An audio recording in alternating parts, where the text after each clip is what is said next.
Hello guys, welcome back to my YouTube channel. आज हम इस वीडियो में दिल्ली सल्तनत का इतिहास पढ़ेंगे। दिल्ली सल्तनत जो इसका समय 1206 से 1526 तक था। 1206 से 1526 तक का जो समय रहा, इसके अंतर्गत 5 वंश ने शासन किया, जिसमें से पहला है गुलाम वंश, जिसने 1206 से 1290 तक शासन किया।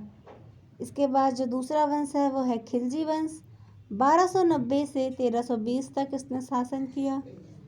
तीसरा है तुगलक वंश, जिसने 1320 से 1414 तक शासन किया। इसके बाद है सैयद वंश, जिसने 1414 से 1451 तक शासन किया। इसके बाद आता है दिल्ली सल्तनत का पांचवा और अंतिम वंश, लोधी वंश, जिसने 1451 से 1526 तक शासन किया। आज की इस वीडियो में हम सबसे पहले गुलाम वंश के बारे में डिटेल से पढ़ेंगे। इस प्रकार हम अलग अलग वीडियो में अलग अलग वंश के बारे में पढ़ेंगे। तो चलिए शुरू करते हैं। सबसे पहले हम पढ़ेंगे गुलाम वंश। गुलाम वंश जिसका समय जो रहा है वो था 1206 से 1290 तक। 1206 से 1290 तक गुलाम वंश के कुल 11 शासकों ने शासन किया, जिसमें से पहला जो शासक था वो था कुतुबुद्दीन ऐबक, दूसरा आराम शाह, तीसरा शमसुद्दीन इल्तुतमिश, चौथा रुकनुद्दीन फिरोज शाह, पांचवा रजिया सुल्तान, छठा मुइजुद्दीन बहराम शाह, सातवां जो शासक था वो था अलाउद्दीन मसूद शाह, आठवां नसीरुद्दीन महमूद शाह, नवा गयासुद्दीन बलबन, 10वां अजुद्दीन कैकुबाद, और जो गुलाम वंश का अंतिम शासक था वो था क्यूमर्स। इस प्रकार गुलाम वंश के कुल 11 शासकों ने शासन किया, पर इनमें से हम प्रमुख 4 शासकों के बारे में ही इसमें पढ़ेंगे, जिसमें से कुतुबुद्दीन ऐबक, इल्तुतमिश, रजिया सुल्तान और गयासुद्दीन बलबन के बारे में हम पढ़ेंगे, क्योंकि एग्ज़ाम में इनसे क्वेश्चन ज़्यादा बनते हैं। इसके अतिरिक्त अन्य जो शासक थे वे इतने महत्वपूर्ण नहीं हैं जिससे परीक्षा में प्रश्न आए। तो चलिए हम शुरू करते हैं गुलाम वंश के सबसे पहले शासक कुतुबुद्दीन ऐबक से। कुतुबुद्दीन ऐबक जिसका शासनकाल का समय जो था वो था 1206 से 1210 तक। गुलाम वंश जिसे हम दास वंश या मामलुक वंश के नाम से भी जानते हैं। कुछ इतिहासकारों का ऐसा मानना है कि गुलाम वंश के इन 11 शासकों में केवल 3 ही शासक ऐसे थे जो गुलाम रहे हैं। इस कारण इसे गुलाम वंश कहना उचित नहीं है, इसलिए उन्होंने इसे मामलुक वंश का नाम दिया। इस वंश के 3 शासक कुतुबुद्दीन ऐबक, इल्तुतमिश और बलबन, केवल ये 3 ही ऐसे शासक थे जो गुलाम रहे हैं। कुतुबुद्दीन ऐबक जो कि मोहम्मद गौरी का गुलाम था, इल्तुतमिश जो कि कुतुबुद्दीन ऐबक का गुलाम था, और बलबन जो कि इल्तुतमिश का गुलाम था। गुलाम वंश की स्थापना कुतुबुद्दीन ऐबक ने 1206 ईस्वी में की थी।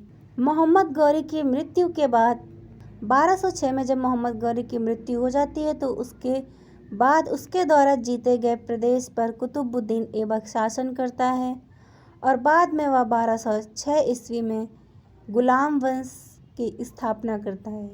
इस प्रकार गुलाम वंश की स्थापना कुतुबुद्दीन ऐबक ने 1206 ईस्वी में की थी। कुतुबुद्दीन ऐबक ने लाहौर से शासन किया और लाहौर को राजधानी बनाया। कुतुबुद्दीन ऐबक ने मलिक और सिपहसालार की उपाधि धारण की और उसने सुल्तान की पदवी धारण नहीं की। कुतुबुद्दीन ऐबक की जो अन्य उपाधियाँ थी वो थी लाख बख्श। कुतुबुद्दीन जो था वह एक उदार शासक था और अपनी उदारता के कारण उसे लाख बख्श कहा जाता था। लाख बख्श का अर्थ है लाखों का दान करने वाला। इसके अतिरिक्त उसे हातिम ताई और कुरान खां की भी उपाधि दी गई। कुतुबुद्दीन ऐबक ने 2 मस्जिद, कुव्वत उल इस्लाम जो कि मेहरौली दिल्ली में है, और 2.5 दिन का झोपड़ा जो कि अजमेर में है, इसका निर्माण करवाया। उसने प्रसिद्ध सूफी संत ख्वाजा कुतुबुद्दीन बख्तियार काकी की स्मृति में दिल्ली में कुतुब मीनार की नींव रखी, जिसे बाद में इल्तुतमिश ने पूरा करवाया। अगर पूछा जाए कि कुतुबुद्दीन ऐबक ने किसकी स्मृति में कुतुब मीनार का निर्माण कराया या उसकी नींव रखी, तो वो सूफी संत ख्वाजा कुतुबुद्दीन बख्तियार काकी की स्मृति में। कुतुबुद्दीन ऐबक ने लगभग 1 मंजिल का निर्माण कराया, बाकी जो का निर्माण कार्य इल्तुतमिश ने पूरा करवाया। 1210 में लाहौर में चौगान, जिसे वर्तमान में हम पोलो कहते हैं, उसे खेलते समय घोड़े से अचानक गिर जाने के कारण उसकी मृत्यु हो गई। उसके बाद उसका पुत्र आराम शाह राजगद्दी पर बैठा, जिसने लगभग 8 महीने ही शासन किया। आराम शाह योग्य शासक नहीं था, जिसके बाद दिल्ली तुर्क सरदारों ने इल्तुतमिश को निमंत्रण भेजा और दिल्ली पर शासन करने के लिए कहा। इल्तुतमिश ने यह निमंत्रण स्वीकार किया और आराम शाह को युद्ध में परास्त कर दिल्ली का शासक बन गया। इल्तुतमिश, जिसका शासनकाल 1211 से 1236 ईस्वी तक रहा, पूरा नाम शम्सुद्दीन इल्तुतमिश था। इल्तुतमिश एक इल्बरी तुर्क था। वह कुतुबुद्दीन ऐबक का गुलाम और दामाद भी था। कुतुबुद्दीन ऐबक के समय वह बदायूं का सूबेदार था। इल्तुतमिश ने लाहौर की जगह दिल्ली को राजधानी बनाया। कुतुबुद्दीन ऐबक और आराम शाह ने लाहौर से शासन किया, लेकिन इल्तुतमिश ने दिल्ली को राजधानी बनाया और दिल्ली से ही अपना शासन किया। इल्तुतमिश ने साम्राज्य का विस्तार किया। इल्तुतमिश को दिल्ली सल्तनत का वास्तविक संस्थापक माना जाता है, क्योंकि कहा जाता है कि कुतुबुद्दीन ऐबक और आराम शाह ने लाहौर से शासन किया और इल्तुतमिश ने दिल्ली को राजधानी बनाया और दिल्ली से ही शासन किया। इस प्रकार इल्तुतमिश को ही दिल्ली सल्तनत का वास्तविक संस्थापक माना जाता है। 1229 में बगदाद के खलीफा ने घोषणा पत्र द्वारा इल्तुतमिश को सुल्तान-ए-आज़म की उपाधि प्रदान की। इल्तुतमिश ने 40 अमीर सरदारों के दल का गठन किया, जिसमें 40 तुर्क अमीर और गुलाम थे, जिसे हम तुर्कैन-ए-चहलगानी या चालीसा दल कहते हैं। तुर्कैन-ए-चहलगानी या चालीसा दल का गठन किसने किया, तो वो था इल्तुतमिश। इल्तुतमिश ने कुतुब मीनार की शेष 3 मंजिल का निर्माण करवाया। इल्तुतमिश ने इक्ता प्रणाली शुरू की। इल्तुतमिश पहला तुर्क सुल्तान था जिसने शुद्ध अरबी के सिक्के जारी किए और जो सल्तनत काल के 2 महत्वपूर्ण सिक्के थे, चांदी का टका और तांबे का जीतर, उसे भी चलाया। इल्तुतमिश ने मंगोल आक्रमणकारियों से भारत की रक्षा की। मंगोल आक्रमणकारी चंगेज खान ने जलालुद्दीन मागबर्नी पर आक्रमण किया, तो जलालुद्दीन मागबर्नी भारत की ओर भागते हुए दिल्ली आ पहुंचा और दिल्ली में उसने इल्तुतमिश से शरण मांगी, लेकिन इल्तुतमिश उसे शरण देने से मना कर देता है, क्योंकि वह जानता था कि अगर वह उसे शरण देगा तो चंगेज खां उसके क्षेत्र पर भी आक्रमण करेगा। इस प्रकार उसने भारत की रक्षा की। 30 अप्रैल 1236 ईस्वी में इल्तुतमिश की मृत्यु हो जाती है। इल्तुतमिश ने अपनी मृत्यु से पूर्व अपनी योग्य पुत्री रजिया सुल्तान को उत्तराधिकारी नियुक्त किया, लेकिन अमीर तुर्क चाहते थे कि इल्तुतमिश के छोटे पुत्र रुकनुद्दीन फिरोज शाह को शासक बनाया जाए, जो कि एक अयोग्य शासक था। रजिया सुल्तान ने दिल्ली की जनता के सामने लाल वस्त्र पहनकर न्याय मांगा। जनता ने रजिया का समर्थन किया और इस प्रकार रजिया सुल्तान दिल्ली की गद्दी पर सत्तासीन हुई। इसके बाद हम पढ़ेंगे रजिया सुल्तान 1236 से 1240 तक, जिसका शासनकाल रहा। 1236 ईस्वी में रजिया सुल्तान दिल्ली की शासिका बनी। रजिया सुल्तान दिल्ली की प्रथम महिला मुस्लिम शासिका थी। रजिया सुल्तान ने पर्दा प्रथा का त्याग किया और पुरुषों की तरह ही दरबार में कोट और टोपी पहनकर पुरुषों की भांति जनता के समक्ष आने लगी। रजिया सुल्तान ने अपने गुलाम जो याकूत जिसका नाम था, उसे आमीर ए आखुर नियुक्त किया।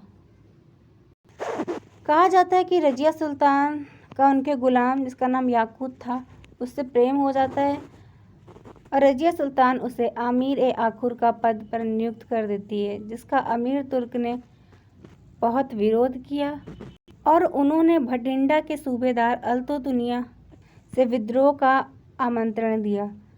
इस विद्रोह में याकूत मारा जाता है और रजिया सुल्तान को बंदी बना लिया जाता है। हालांकि बाद में रजिया सुल्तान ने अपने राज्य को, अपनी सत्ता को बचाने के लिए अल्तुनिया से विवाह कर लिया।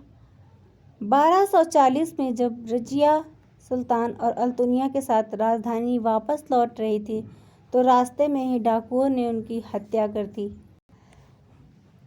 ऐसा माना जाता है कि रजिया के पतन में उसका स्त्री होना उत्तरदायी था।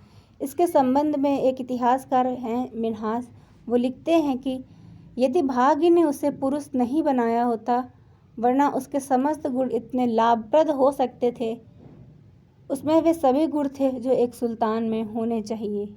1240 में रजिया की मृत्यु के बाद बहराम शाह शासक बना। उसका भी शासनकाल अधिक समय तक नहीं रहा और अमीरों ने उसकी 1242 में हत्या करवा दी। इसके बाद अलाउद्दीन मसूद शाह और फिर इसके बाद नसरुद्दीन महमूद शाह शासक बनते हैं, जो कि इतने महत्वपूर्ण नहीं हैं। एग्ज़ाम के पर्पज़ से ये सब इतने महत्वपूर्ण नहीं हैं, इनसे पेपर में क्वेश्चन नहीं पूछे जाते हैं। इसके बाद हम पढ़ेंगे गियासुद्दीन बलबन, जिसका शासनकाल 1266 से 1286 तक रहा। बलबन एक इलवरी तुर्क था। बलबन तुर्क-ए-चहलगानी, जिसका गठन इल्तुतमिश ने किया था, वह उसी का ही एक सदस्य था। बलबन ने अपनी पुत्री का विवाह नसरुद्दीन महमूद शाह, जो इससे पहले शासक था, नसरुद्दीन महमूद शाह से अपनी पुत्री का विवाह करवा दिया। इस प्रकार सुल्तान जो है उसका दामाद बन जाता है। नसरुद्दीन ने बलबन को उलूग खां की उपाधि प्रदान की। बलबन को उलूग खां की उपाधि किसने प्रदान की? तो वह था नसरुद्दीन महमूद शाह। इसके बाद बलबन ने रक्त और लौह की नीति अपनाई। बलबन ने सिजदा और पाबोस की प्रथा शुरू की। सिजदा जिसका अर्थ है झुककर प्रणाम करना और पाबोस जिसका अर्थ है कदम चूमना। इस प्रकार बलबन ने सिजदा और पाबोस की प्रथा भी शुरू की। इसके बाद उसने ईरानी त्यौहार नौरोज़ को मनाना प्रारंभ किया। बलबन ने स्वयं को जिल्ले इलाही यानी ईश्वर की छाया बताया। बलबन स्वयं को अल्लाह का बंदा बताता था। वह स्वयं को ईश्वर का प्रतिनिधि समझता था। बलबन ने चालीसा दल को समाप्त किया, जिसका गठन इल्तुतमिश ने किया था। बाद में उसे बलबन ने समाप्त कर दिया। 1286 में बलबन की मृत्यु हो गई और बलबन की मृत्यु के बाद कैकूबाद शासक बना, जो कि एक अयोग्य शासक था। उसके बाद गुलाम वंश का अंतिम शासक शमसुद्दीन क्यूमर्स था। जून 1290 में जलालुद्दीन खिलजी ने उसकी हत्या कर दी और दिल्ली का अगला सुल्तान बन गया। इसके साथ ही गुलाम वंश का अंत हो जाता है और दिल्ली सल्तनत पर खिलजियों का शासन स्थापित हो जाता है। खिलजी वंश के बारे में हम नेक्स्ट वीडियो में पढ़ेंगे। अगर आपको हमारा वीडियो पसंद आता है तो प्लीज़ लाइक करें, कमेंट करें, शेयर करें एंड चैनल को सब्सक्राइब करें।